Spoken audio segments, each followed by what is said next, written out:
Muy buenas tardes a todos y bienvenidos a un nuevo programa de Viajando en el Tiempo aquí en Agricultura TV y Radio Agricultura. Y estamos listas con la Barbarita. ¿Cómo estás, Barbarita? Muy contenta, pues, Maida, de tenerte de vuelta porque Sí, habíamos... pero lo hiciste regio. Pero Mucho que no hice falta. Me senté ahí. ¿Qué se siente sentarse aquí? Me tomé el poder, eso sentí. Bueno, como si hubiera tanto poder. Si esto, la verdad es que es como una recta horizontal aquí, no hay. No sé por qué lo hice, fíjate, pero fue algo, me salió. Espontáneo. Me senté ahí y estuve con Guillermo González y estuve con Ángel Soto. Y tuvimos dos programas súper buenos, así que puedes ir de vacaciones tranquilamente. Voy de vacaciones tranquila. Sí, pues y además que bueno, ahora vamos a tener que contar que nos vamos a ir las dos, así que vamos a dejar un reemplazo súper entrete, así que va a estar la Maida Ditborn, que es fabulosa, pero además va a ser una buena oportunidad para que puedan hablar de historia de Chile, que nosotros no tocamos mucho. No, porque bueno, no es nuestro fuerte. La verdad no. No. Pero bueno, en fin. Ahora, a todo esto sí, nosotros contarles que vamos a ir a grabar la 4ª temporada de Viaje en el Tiempo, pero darles, porque aquí estamos viajando en el tiempo, porque viajamos toda la semana. Pero Viaje en el Tiempo es el programa que se da en el canal 13C, un medio amigo, que el 18 de agosto, viernes 18 de agosto, 22 horas, temporada de estreno, 3ª temporada, Roma. Quedó buena. Está buenísima la temporada de Roma. Estuvimos concentrados en conocer las distintas capas de la ciudad, las distintas épocas, así que no se lo pierdan y acompáñennos en este programa que además nos cuesta tanto realizar. Sí, porque hay un esfuerzo que la verdad es que la gente no ve, pero para el programa que ustedes van a ver ahora el 18 de agosto hay más de un año y tanto de trabajo y además lograr conseguir el apoyo, que no es fácil porque en este país todos dicen que les gusta la cultura, pero nadie apoya la cultura.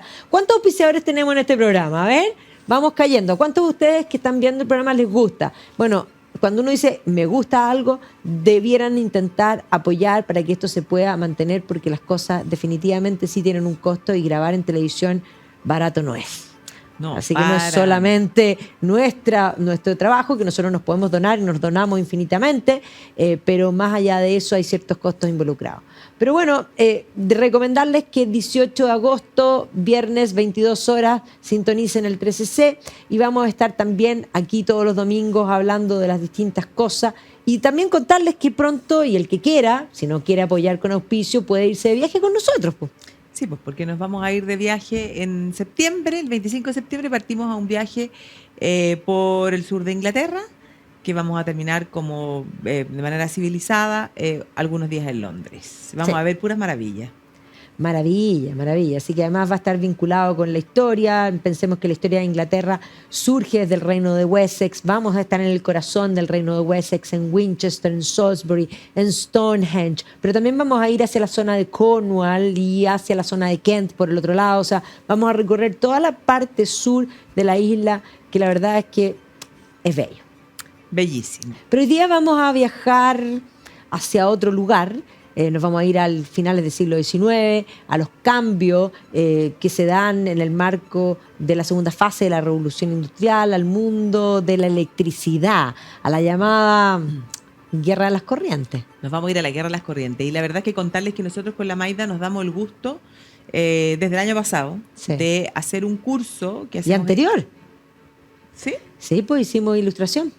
Tienes razón. Llevamos 3 años entonces. Sí. Llevamos 3 años, o sea, este es el tercer año en el que nos hemos dado el gusto de hacer un curso en 360 grados analizando una época sumamente en profundidad. Y este año nos ha correspondido hacer el periodo que va desde 1851 a el año 1914.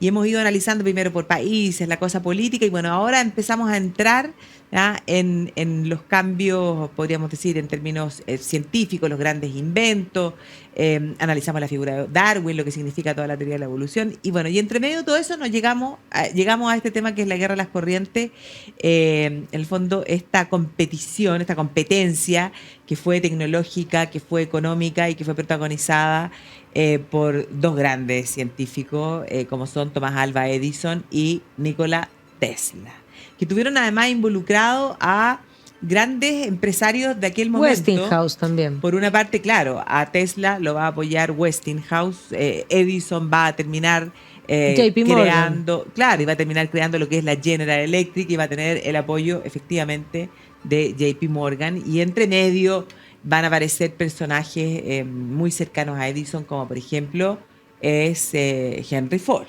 O sea, estamos hablando en una época además de Que además a mí, ya que la Bárbara está mencionando este curso, esta semana me tocó hacer la historia del automóvil, o sea, desde sus inicios, este concepto, pero también el automóvil y el motor de combustión, o sea, y también ahí podríamos decir ese trabajo conjunto de Daimler, Benz, digamos, la aparición del motor de combustión y el aporte de Henry Ford en la masificación de este nuevo invento.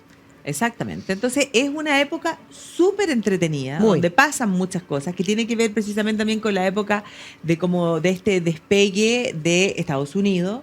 Tiene que ver con finales del siglo XIX, donde, claro, el gran tema es el tema de la electricidad. Una época marcada por muchos inventos, y entonces aquí es donde nos aparecen estos dos personajes. Por un lado, Tomás Alva Edison, que probablemente todos los tenemos en la mente por ser uno de los más grandes inventores de la época. No, y que la gente siempre dice que inventó la ampolleta, no lo cual no es verdad. No es verdad. La ampolleta la inventó Swan en Inglaterra, pero y Edison de hecho la echó a perder, pero la hizo viable.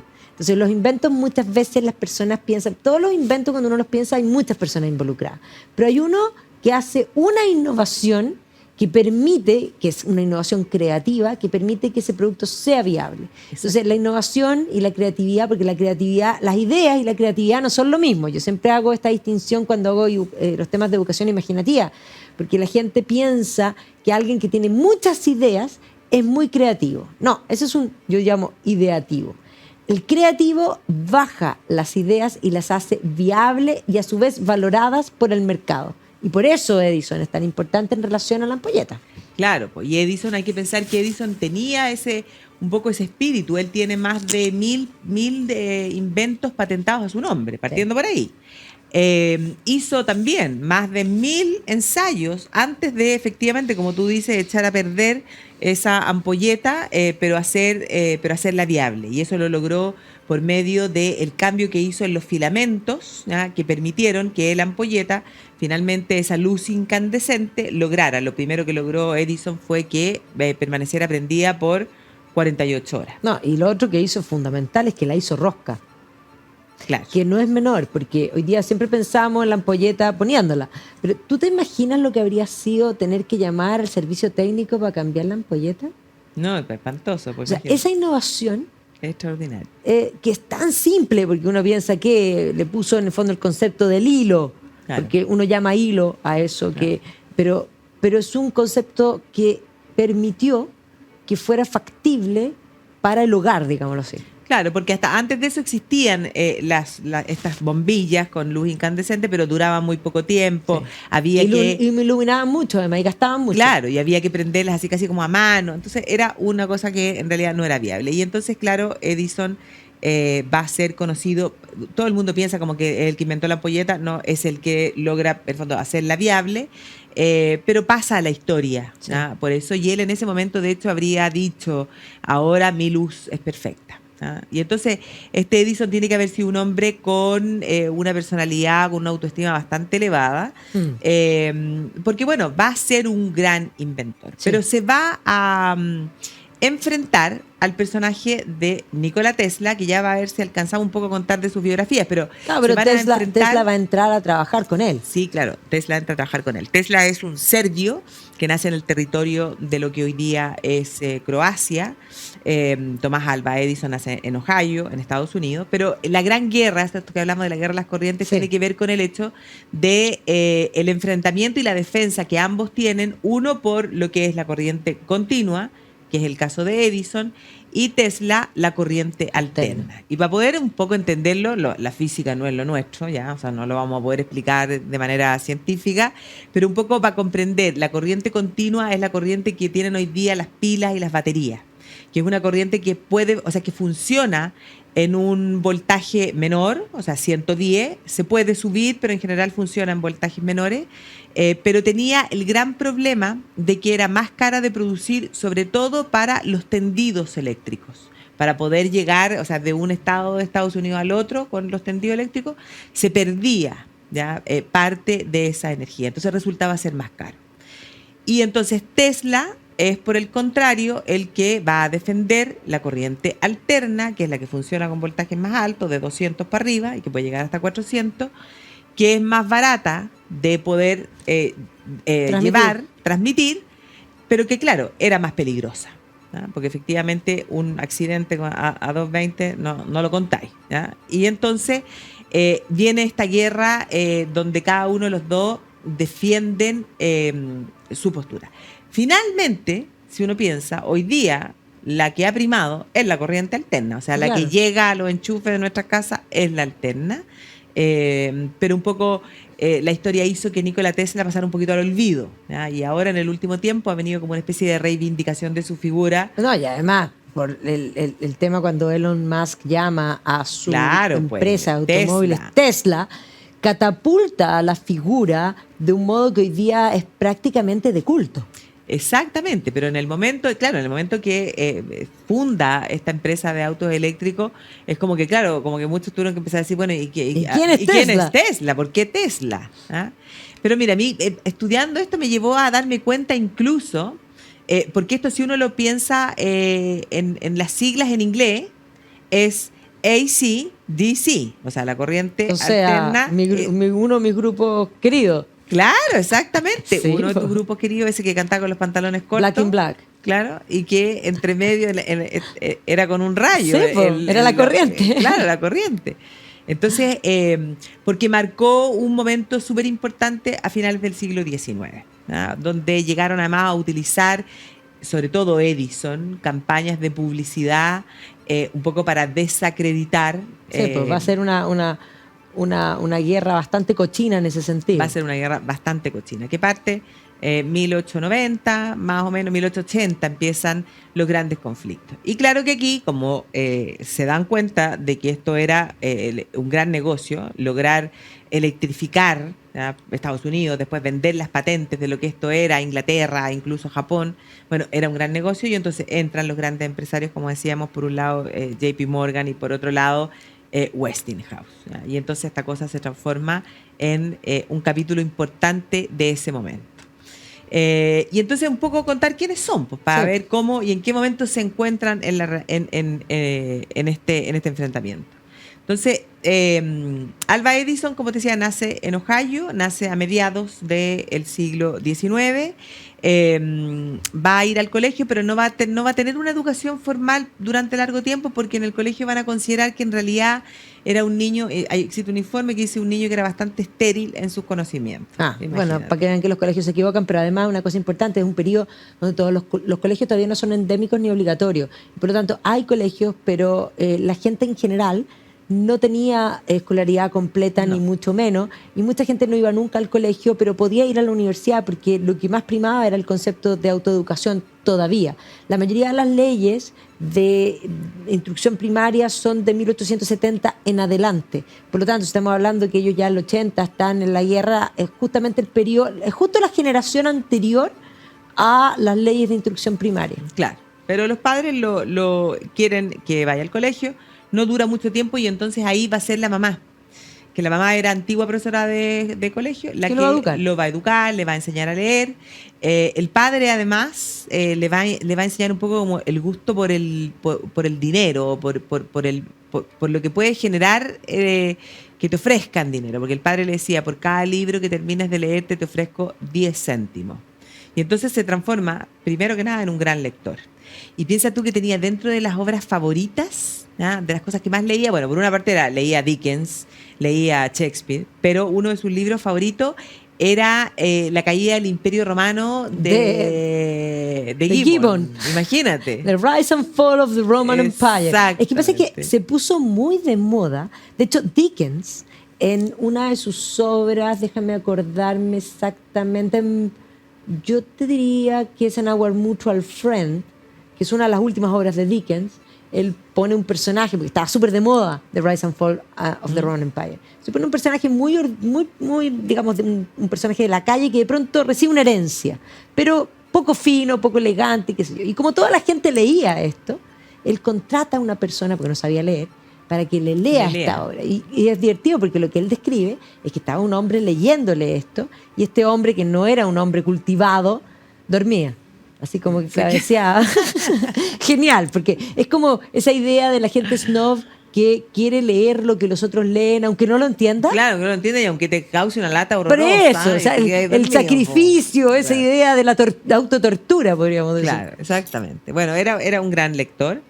Y además, desde chico, hacía experimentos como en el sótano de la casa de los padres. A los 12 años va a empezar a trabajar, y va a empezar a trabajar en los trenes, porque lo contratan para que vendiera así como comida en los trenes, así como su sanguchito, su bocadillo, digámoslo así, y además para que vendiera periódicos. Y se comienza a transformar como en un cazador de noticias, o sea, él como que llevaba y traía noticias. Y después se va a vincular con los telégrafos. Claro, pero va antes... a ser muy seco, porque era el más rápido de decodificar. Claro, pero antes de eso, él en el tren, que hacía el trayecto desde donde él vivía y volvía, en el fondo él se subía al tren, hacía el de ida y de regreso, en esta cosa que vendía, bueno, se va a dedicar y va a ser el primero en él fundar a esa edad un diario, un periódico al interior del tren. O sea, él captaba, le llamaban el carnicero noticias, captaba las noticias, escribía el diario y lo imprimía dentro del vagón de tren y lo repartía a los pasajeros. O sea, 15 años. Extraordinario. Extraordinario. Después va a producirse un accidente en la línea del tren, en Port Huron, donde él vivía. Una niñita cae a la línea del tren y él la salva. Y el papá de esta niñita, que no se me va a olvidar nunca porque era apellido Mackenzie, me acuerdo de nuestra querida Sheila Mackenzie. Amigos, claro. Sí. Este señor Mackenzie, en agradecimiento, que él ya trabajaba en el tema del telégrafo, le enseña el código Morse, le enseña la telegrafía. Y ahí se mete en ese tema. Pero no me lo cuentes ahora, porque vamos a ir a unos comerciales y volvemos en un minuto. Agricultura TV.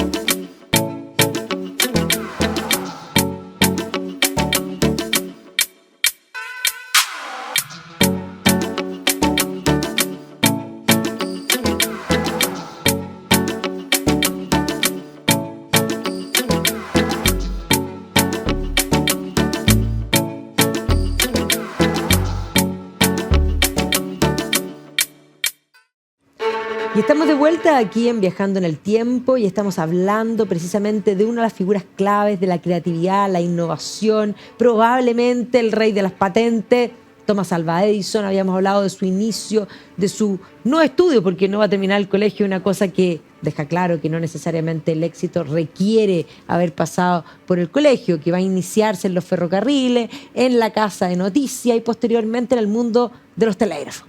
Claro, y en el mundo de los telégrafos hace su primer invento que mejora el asunto del telégrafo porque es un repetidor automático, o sea, que se podían transmitir las señales de telégrafo y retransmitir, es como un forward. Y sin que hubiera un hombre para la retransmisión. Entonces, por eso, inventa el hacer forward. Exactamente. Forwardear. Forwardear. Después va a inventar un telégrafo cuádruple, o sea, que le permitía a una persona poder transmitir 4 mensajes al mismo tiempo. ¿ya? Y entonces lo va mejorando. Se va a casar en esa misma época con su primera mujer que trabajaba con él en esta empresa de telégrafo, y con ella se va a trasladar a vivir a New Jersey, a un lugar que se conoce que se llama Menlo Park. Y ahí, en su casa, una cosa como en un ambiente como de campo, en esa casa de Menlo Park, él crea lo que va a ser en el fondo todo su estudio para realizar todos sus experimentos. O sea, utiliza una parte de la casa para dedicarse a eso, y por eso es que es conocido como el mago de Menlo Park. Y va a comenzar a llevar a vivir ahí, en el fondo, su laboratorio, a todos los científicos, pensadores, a todos los cabros jóvenes que lo ayudaran en el desarrollo de todas estas series de patentes que va a ir inventando. Y los va a hacer trabajar en grupos. Era como un buen líder en ese sentido, porque los dividía para que, de acuerdo a las capacidades de cada uno, y que fueran inventando. Y ahí van a venir una serie de inventos. Uno de los primeros que lo va a catapultar es cuando crea el fonógrafo. ¿Ah? Que es música envasada, la primera música envasada. O sea, hay que entender que antes de eso, para tener una fiesta, la niña de la casa, porque generalmente era así, tenía que saber tocar el piano, pero si no había alguien que tocara el piano, no teníais música. No teníais música. Y entonces era el año 1877, él mismo lo primero que va a hacer es leer las primeras estrofas de una canción popular, una canción de niño, ¿ya? Que se llamaba Mary Had a Little Lamb. Sí, pues, típica. Y entonces, claro, él utiliza su fonógrafo, canta la canción, y después, dándole vuelta así como a una manivela, escucha su voz. Digo, fonógrafo. Y lo va a ir perfeccionando. A eso le va a agregar el dictáfono, una especie como de micrófono que permitía en el fondo grabar la voz. Después también va a ser el que va a perfeccionar las pilas, y va a crear como el primer reproductor cinematográfico, que existe la fotografía, es un especie como de mueble, donde tú ves que está la cinta, así, ¿ya? Y que la cinta va dando vuelta continuamente, pero que permitía, en el fondo, ver imágenes, movimiento. Ver imágenes. Y ahí, bueno, llega el momento en el que hace todas las mejoras de la ampolleta. Y cuando logra eso, efectivamente, la fama de Edison comienza a traspasar fronteras. ¿Ah? Pero claro, pero ahí Edison va a tener la ayuda fundamental, porque no va a poder catapultarse, no podemos hablar, porque va a crear una compañía. Y esa compañía va a ser General Electric, y que claro, hoy día no suena General Electric, pero partió así. Claro, todas las empresas, que eso es bien importante, pero la gente no tiene conciencia que todas las empresas grandes alguna vez fueron chicas. Claro. Y fueron pequeñas, y implicó mucho sacrificio, y implicó durante mucho tiempo probablemente no ganar ninguno. No. Ni un mango. Se llamaba al comienzo Edison Electric Company. Y esa es la que después se va a transformar en la General Electric. Pero ahí es fundamental el apoyo, porque hay una cosa bien importante también de confusión de la gente hoy día. No faltan las voces que dicen que en el fondo solo el trabajo produce riqueza. Pero el trabajo solo no produce riqueza, porque el trabajo siempre estuvo disponible, y en la historia lo que hubo fue pobreza endémica. Y por lo tanto tiene que haber una mezcla de trabajo y de capital. Y el capital es tan importante como el trabajo para que haya riqueza. Y por lo tanto, aquí, en la combinación, la figura de JP Morgan es esencial. Claro, y JP Morgan, porque falta todavía un pasito más para que efectivamente JP Morgan diga, aquí estamos, aquí vamos a poder producir lucas. Cuando, poco tiempo después de que perfecciona la ampolleta, el gran proyecto de Edison fue iluminar una calle, más bien que una calle, un barrio en Nueva York, que hoy día es lo que se conoce como el Distrito 1, donde estaban casas residenciales, donde había comercio, donde además estaban las oficinas de los principales periódicos de aquella época, o sea, de New York Times, estaban todos ahí. Y entonces él elige ese sector y comienza a trabajar en el fondo por debajo, en los generadores eléctricos que le iban a permitir, ¿ya? Poder prender alrededor de 7.200 ampolletas que iluminaran esta calle que es Pearl Street. Iba a trabajar en esa cuestión, y finalmente el día 4 de septiembre del año 1882, imagínate lo que habrá sido el momento en el que Edison le dice al hombre, porque probablemente había un hombre que tenía que apretar un botoncito, prende la luz, y se ilumina la calle. Y ahí, bueno, todos los medios de comunicación En el fondo, el New York Times creo que publica algo así como Nueva York no es la ciudad de la luz, ¿ya? Porque la ciudad de la luz es en París, ¿ya? No es la ciudad de la luz, pero gracias a Edison se ha transformado, ¿ya? En La más iluminada. la más iluminada de todas. Y claro, pues entonces en ese momento sí que la fama ya trasciende frontera y, como te digo, comienza a vender las patentes de todos estos descubrimientos y de todo lo que era necesario para iluminar calles a Europa, a Japón, a distintos lugares. Su primera señora muere, se casa por segunda vez, ¿ya? Y en ese contexto, cuando se casa por segunda vez, es cuando conoce a Henry Ford. ¿Ya? Conoce a Henry Ford, y aquí algo interesante, porque habían comenzado, Edison estaba trabajando en un auto eléctrico. ¿Ya? Existían autos eléctricos. Sí, habían varios, de hecho en el automóvil, el primer auto eléctrico lo hace un húngaro, de hecho. Claro. Pero son modelos, son prototipos. Son prototipos, y la batería con la que funcionaba, sí, bueno, era tremendo cargarla, o sea, no era viable. O sea, de hecho la batería, que eso es importante entender, porque en la historia, nosotros estamos en la parte final de la historia de la electricidad, pero la historia de la electricidad es muy temprana, sí. Desde el propio Benjamin Franklin, sí, que quería, en el fondo, ver la potencia del rayo y dice, ¿cómo usar esta fuerza? Y de hecho, ¿cómo almacenar esa fuerza? Y Alessandro Volta, que es el que inventa la pila, se la presenta a Napoleón. O sea, estamos hablando de comienzo del siglo XIX. Ahora, la pila de Volta es, en el fondo, una cuestión gigantesca. No, bueno, pues es cosa, aquí se me va a caer el carnet de nuevo, pero no importa. Acuérdate, si uno se lo pone más en algo más cercano, los celulares. Los celulares, o sea, yo me acuerdo cuando mi papá llegó, un arma de defensa personal. Cuando mi papá llegó, se tenía que ir de viaje, y entonces en su oficina le pasaron un celular, y olvídate, o sea, el celular nomás era de este porte, y el maletín donde tenía con lo que tenía que cargarlo era algo, o sea, equipaje extra. Sí, claro. O sea, eso uno lo olvida, que hoy día la cosa es mucho más simple.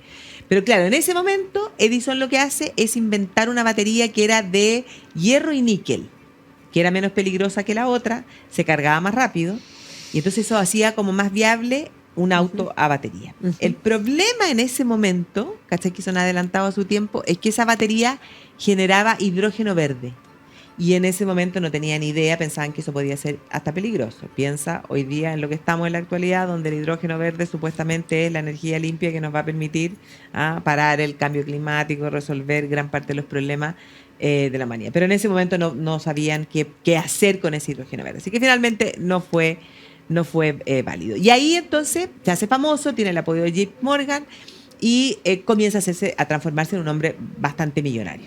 Y ahí comienzan a llegar estos intelectuales, o más bien estos jóvenes que sabían de electricidad, ingenieros de distintos tipos, a tratar de trabajar con él, y va a aparecer nuestro Nikola Tesla. Aparece Nikola Tesla porque Edison se da cuenta de que en realidad no era tan necesario que él fuera un especialista en física ni que él supiera tantas cosas, sino que lo mejor que podía hacer era tener trabajando para él a los genios en aquel momento, y que bueno, le cedieran las patentes. Edison tenía una visión del negocio bastante por encima de lo que va a ser Tesla. Y aparece este Tesla que, como te digo, nace hoy día en territorio croata. Su padre es un sacerdote ortodoxo, de hecho, y que, típica las historias de que cuando niño él habría acariciado su gatito, ¿ya? Y entonces cuando acaricia al gato se produce claro, esa cosa como la corriente estática. Y entonces le pregunta al papá, y el papá le dice, esto es lo mismo que pasa con las tormentas eléctricas cuando caen sobre los árboles. Y eso es la electricidad. Y a partir de ahí se habría obsesionado con, en el fondo, su objetivo, como que el anhelo de su vida siempre fue poder llevar la electricidad gratis a todos los lugares del mundo. El gratis es lo que no es factible. Bueno, y entra a la universidad, estudia en Graz, en Austria, y rápidamente, bueno, un genio. Desde muy niño. Está en el marco del Imperio Austrohúngaro. En el marco del Imperio Austrohúngaro. Y se traslada primero a trabajar a Francia, y comienza a trabajar en Francia en una de las sucursales que ya Edison tenía funcionando en Francia con sus patentes. Trabaja ahí durante un tiempo, pero finalmente, cuando es el año 1884, decide trasladarse a Nueva York a trabajar con Edison. Y llevaba una carta, ¿ya? Una carta que era de su empleador en París, que era un amigo de Edison. Y en esa carta este señor decía, conozco a dos, la carta ahí era para Edison, conozco a dos grandes hombres. Uno es usted, señor Edison, y el otro, ¿ya?, es el joven portador de esta carta. Y Edison lo que hace, bueno, lo contrata inmediatamente y lo hace trabajar en el desarrollo de los generadores eléctricos para su corriente, y él, como te digo, trabajaba con la corriente continua. Pero ahí no va a pasar mucho tiempo hasta que empiezan los problemas, porque Tesla era un convencido de que era mejor la otra corriente, la alterna, y entonces Tesla lo que inventa es un motor trifásico rotativo, ¿no? Una cosa que daba vuelta y que de tres... y empieza la discusión entre ambos, porque Tesla intenta convencerlo de que es mejor, de que finalmente va a ser más barata, pero Edison ya tenía vendidas gran parte de las patentes con la corriente continua, y entonces dice, no voy a dejar que este jovencito, que más No voy a encima, perder esos negocios. no voy a perder esos negocios, este jovencito que ni siquiera es norteamericano, a pesar que después tiene la nacionalidad norteamericana Tesla, se lleve los créditos de que yo tenga que asumir que su corriente es mejor que la mía. Y vienen las discusiones, ¿ya? Hasta que finalmente Edison le va a negar. Edison se había comprometido a pagarle $50,000, ¿ya?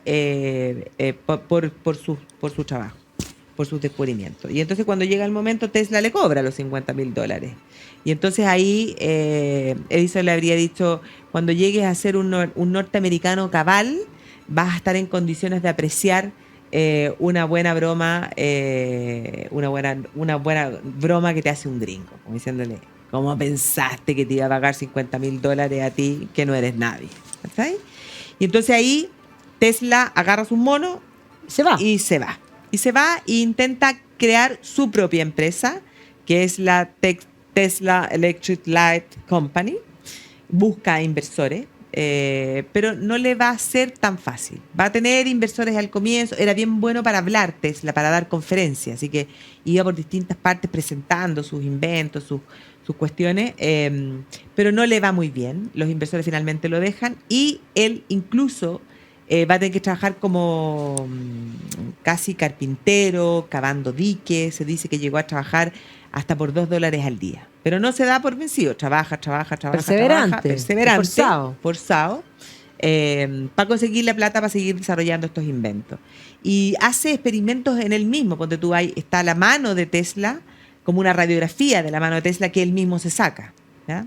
Y él sigue obsesionado con la idea de la corriente alterna, de seguir perfeccionando su motor, va a lograr patentarlo, ¿ya? Y ahí ya viene el problema.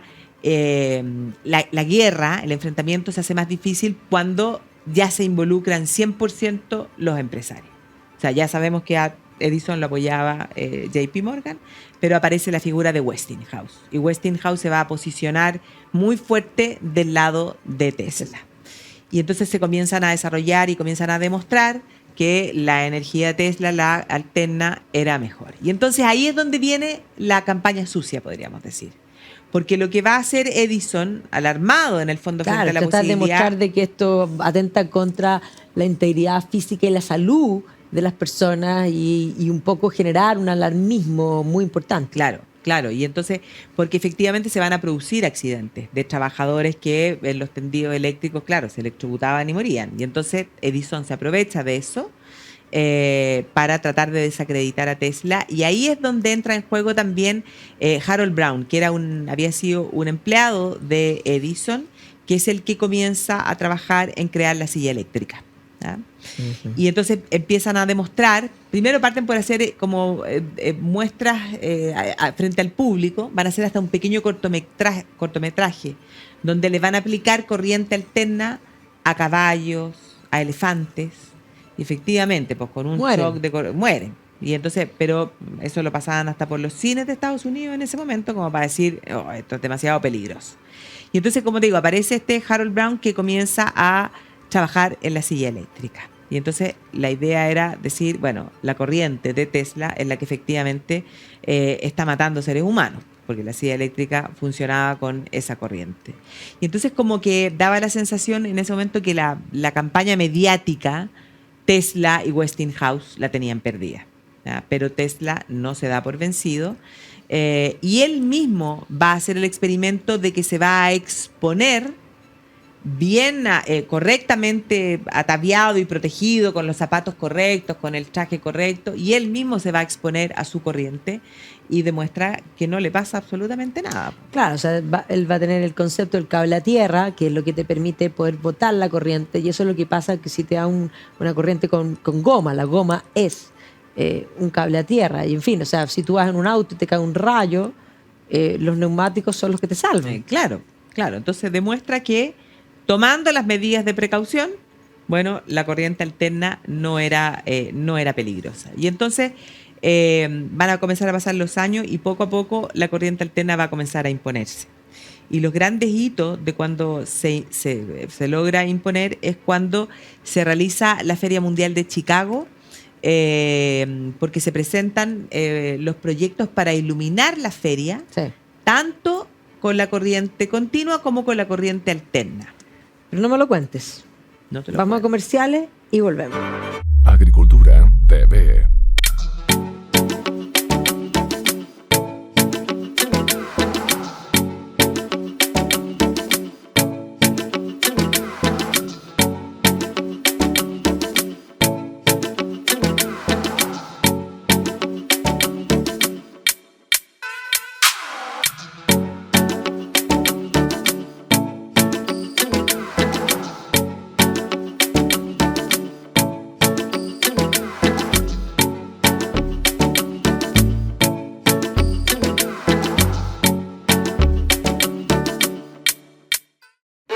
Y estamos de vuelta aquí en Viajando en el Tiempo, hablando de la guerra de las corrientes. Ya está desatada, efectivamente, la corriente continua de Edison era, podríamos decir, totalmente contraria a la corriente alterna de Tesla. Ya habiendo trabajado juntos, se han separado. Tesla ha pasado las penurias, pero ha logrado finalmente el apoyo de Westinghouse y por lo tanto ya comienza a aparecer dentro del mercado como una posibilidad. Vienen todas las campañas publicitarias tratando de plantear que esto es peligroso. El propio Tesla muestra en su propia persona que esto puede ser bien, y llega el momento de la feria de Chicago donde tenían que iluminar la feria y estaban compitiendo. Básicamente... Claro, habían presentado sus propuestas para la iluminación y finalmente gana la propuesta que iluminaba la feria con corriente alterna, porque era mucho más barato.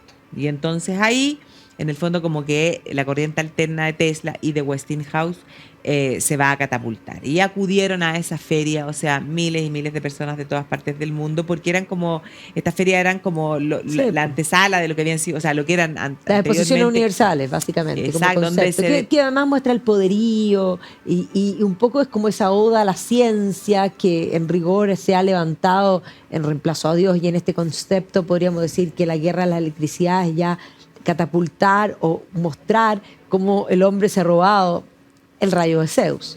Como el hombre se ha robado, exactamente, como el hombre se ha robado el rayo de Zeus. Y entonces ahí en esa feria, claro, se van a hacer exposición de todos los inventos que había hecho Tesla, que eran miles tipos de motores, o sea, de todo, ¿ya? La verdad es que Tesla también inventa muchísimas cosas muy adelantadas al tiempo, inventos que posteriormente fueron desarrollados y que tal vez en ese momento no fueron tan viables porque todavía faltaba mayor desarrollo de ciertas tecnologías. Bueno, de hecho él construye las primeras, podríamos decir, centrales hidroeléctricas en Estados Unidos. Era su intención, claro. Entonces, en ese momento podía parecer como un poco genio loco, pero porque era demasiado adelantado. Y tenía la gran diferencia de que a él no le importaba tanto el tema de las patentes, ¿no? De hecho... Ni la plata. No, pues ni la plata. Entonces, de hecho, Tesla va a terminar entregándole sus patentes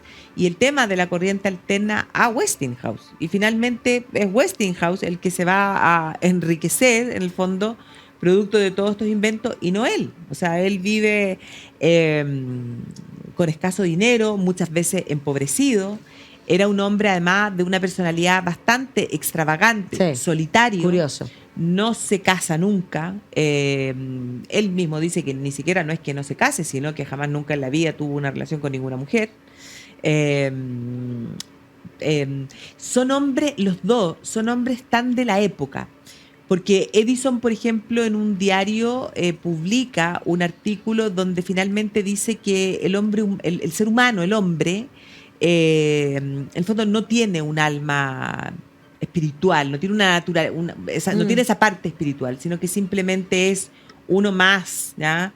Dentro de las especies, más evolucionada que el resto,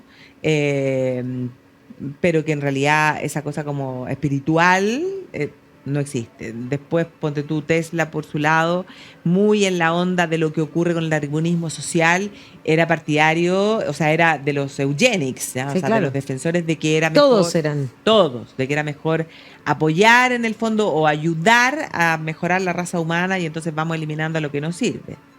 Pero Tesla, por otro lado, ponte tú, de las cosas que más me llamó la atención a mí, al meterme un poco en este tema, es que él también tenía una visión, que eso me gustó mucho, una visión respecto del feminismo. Porque él parte diciendo que no hay ser humano más perfecto que la mujer. ¿Ah? O sea, que Estoy de acuerdo. yo también, completamente de acuerdo con Tesla. Por algo es Tesla. Nada más perfecto. Que tiene, o sea, capacidades que el ser humano no tiene, y no solo por el hecho de ser capaz de dar vida, sino que por lo que es la mujer. Sin embargo, él mismo comienza a ser muy crítico del feminismo de esa Que ya estaba época. surgiendo. De ese feminismo que ya estaba De la surgiendo. primera ola, básicamente. Claro, de esa primera ola, pero como que se adelanta a lo que va a ser la segunda y la tercera, fíjate, porque él dice, ese afán de las mujeres de querer igualarse en todo al hombre, es lo que más daño le va a hacer a esa mujer que es 100% perfecta, porque le va a quitar su esencia. El hecho de no entender que es un ser humano distinto, complementario y mucho más perfecta que el hombre. Entonces está yendo en contra de su propia perfección el hecho de querer equipararse al hombre. Y entonces termina como diciendo, ¿qué es esto? ¿Qué son estos No, y además movimientos? es bien interesante, yo te hablaba de la fabricación o más la construcción de las hidroeléctricas. Yo acabo de estar en las Niagara Falls. Ah, claro. Y efectivamente, las Niagara Falls siempre fueron una constatación, podríamos decir, de la furia divina como concepto. Tremendo. Es más, si uno piensa en 1860, Blondin, que era un equilibrista, que sí. ponía estas cuerdas flojas sobre el Támesis y cruzaba con unas carretillas, y después cruzó con su hijo sobre los hombros y que la reina Victoria le prohibió. Puso una cuerda floja y cruzó las cataratas del Niágara. Ahí están las fotografías, ya un periodo ya fotografiado. Y Blondin, ahora, Blondin nunca se cayó, pero muchos copiándole a Blondin se cayeron. ¿Ya? Y la gente, cuando ponían cuerdas flojas, todos se acercaban específicamente esperando que alguien se caiga y que ojalá se mate. O sea, ese era el espectáculo. Claro. Entonces, esta catarata furiosa, que es fabulosa, porque la verdad es que uno se para al frente y que llega esa brisa. Hay barquitos que pasan por el lado y esos quedan absolutamente empapados. O sea, yo es no la haría furia. eso nica. Entonces, claro, Tesla va a ver esto y va a decir, aquí está. Sí, Aquí pues. está la potencia, la necesito, y va a construir, porque uno ve las Niagara Falls que miran hacia Canadá. O sea, Sí. precisamente. Y hacia el otro lado está Buffalo, que es Estados Estados Unidos, que también están las cataratas del Niágara, pero no las ven porque en el fondo están como del otro lado. del otro lado. Entonces, tienen un puente donde está la frontera, donde se pueden asomar para verlas, porque las pueden ver de coté, digámoslo así. Pero justo ahí y detrás está la central hidroeléctrica hecha por Tesla, y una de las atracciones que hay hoy día para ver, aparte de ir en el barquito y quedar empapado, No, ese barquito es yo no me meterse había en el salido. The Tunnel. Y el túnel es un túnel hecho por Tesla que pasa por debajo y que llega hasta la central, y que uno dice, esto lo hicieron finales del siglo XIX, no lo puedo creer. Extraordinario. Y hoy día, evidentemente, y Tesla está presente Sí, en todos pues. esos sectores, pero ahí es tremendamente importante. Claro, no, a mí las cataratas del Niágara cuando yo fui me dieron angustia.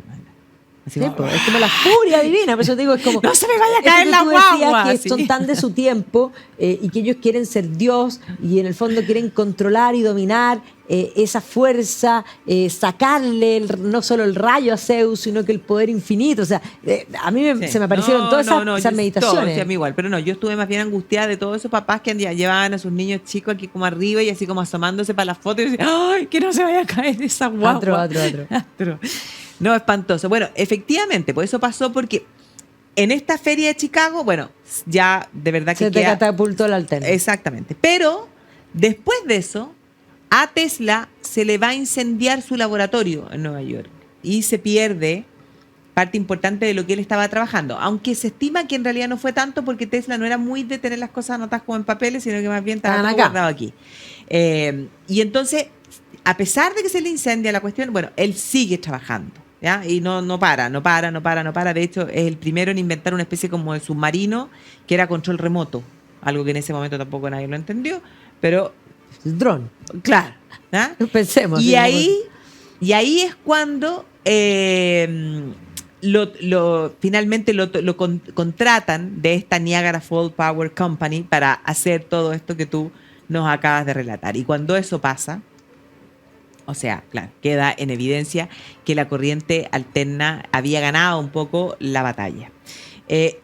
Y el tema es que, claro, Tesla había entregado su patente a Westinghouse.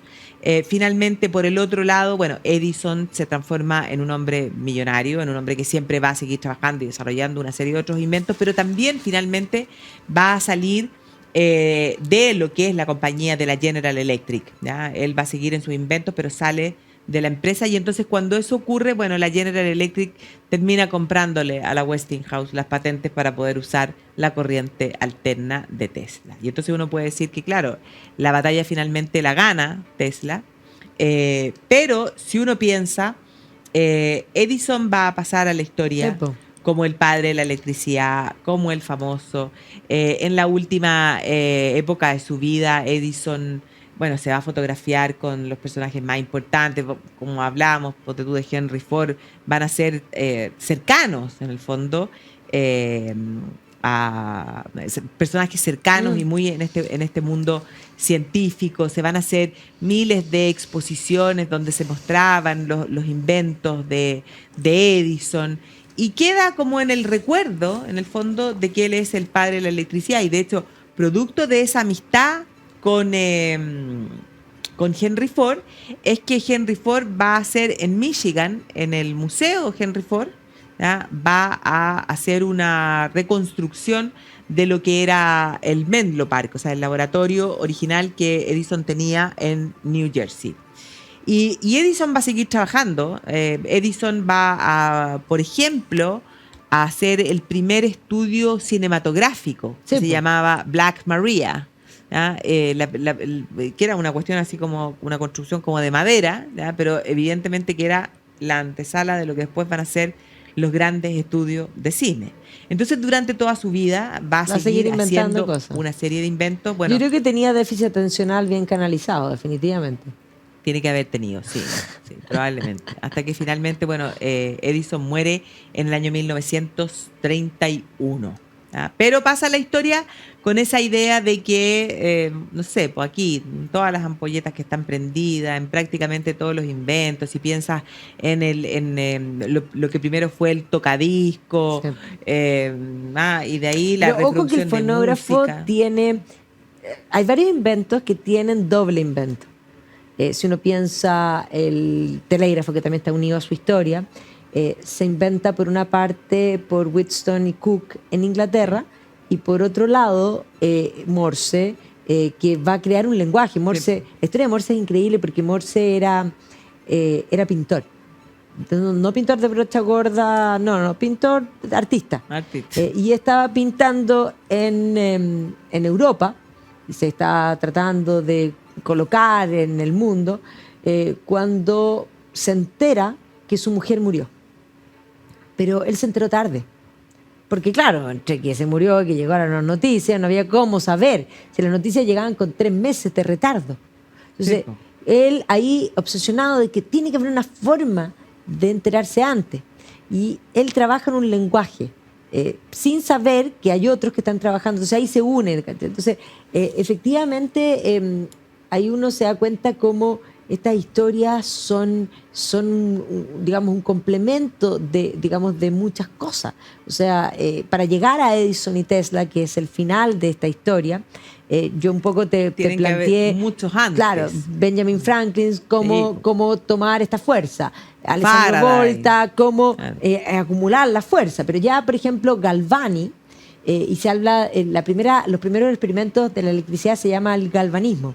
Galvani lo que quería era, a través de la electricidad, dar vida. Por eso yo hablo del rayo de Zeus. Y un poco esa obsesión por el galvanismo. Y Galvani lo que hacía era experimentos con público en el que ponía una rana muerta y le metía un cargo de electricidad y la pata se movía. Pero también lo hacían con muertos.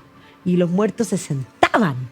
Qué horror. Entonces, era una cosa espantosa. Y eso es lo que inspira, piensa tú que yo estoy hablando periodo napoleónico, Alessandro Volta presentando La pila, 1818, Mary Shelley escribe Frankenstein. Y la idea de Frankenstein es la idea de Galvani, y es la electricidad. Entonces, desde comienzo, digamos, todo el siglo XIX, y desde el XVIII podríamos decir, está esta idea que finalmente termina culminando con esta historia al otro lado del mundo. Y ahí hay un punto que me interesa recalcar, porque si bien estos inventos tienen doble, y Europa de alguna manera inicia la revolución industrial, toda la Estados primera Unidos. mitad del siglo XIX podríamos decir que Inglaterra no tiene competidor. No lo tiene. O sea, el primer telégrafo se exhibe en la exposición de 1851. ¿Ya? Y por lo tanto los ingleses son clave. Inventan los ferrocarriles, inventan no solo la locomotora viable, cuánto deben medir los ferrocarriles. Ahí está la historia de Ishmael Kingdom Brunel, en fin. Pero la segunda mitad del siglo XIX van a haber dos competidores. Por una parte, una Alemania que va a terminar unificándose políticamente en 1871, que va a empezar y va a arremeter en esta segunda fase de la revolución industrial, y un Estados Unidos que inicia muy fuerte la revolución industrial a comienzo del siglo XIX, pero que la ve truncada en 1860 por la guerra de secesión. Por lo tanto, en 1860, 1865 queda todo esto congelado. Y después de 1865 arremete. Y es en ese momento donde Estados Unidos, con todo su potencial, comienza a crecer. Y esto es parte de esa historia. Porque para 1914, cuando estalla la Primera Guerra Mundial, Estados Unidos produce más que Alemania y que Inglaterra juntos. Y Alemania produce más que Inglaterra. Entonces, Sí, ahí pues, está todo este impresionante. tema que es realmente impresionante y que se plasma en esta historia. Sí, no, por eso es tan apasionante lo que estamos haciendo en estos cursos, porque por Dios que hemos aprendido. Podemos después, cuando volvamos, podemos seguir entrando en estos temas, porque de verdad que son Apasionante. apasionantes. No, a mí el que me encanta... Y cómo lo que nosotros siempre decimos, cómo la historia está tan relacionada.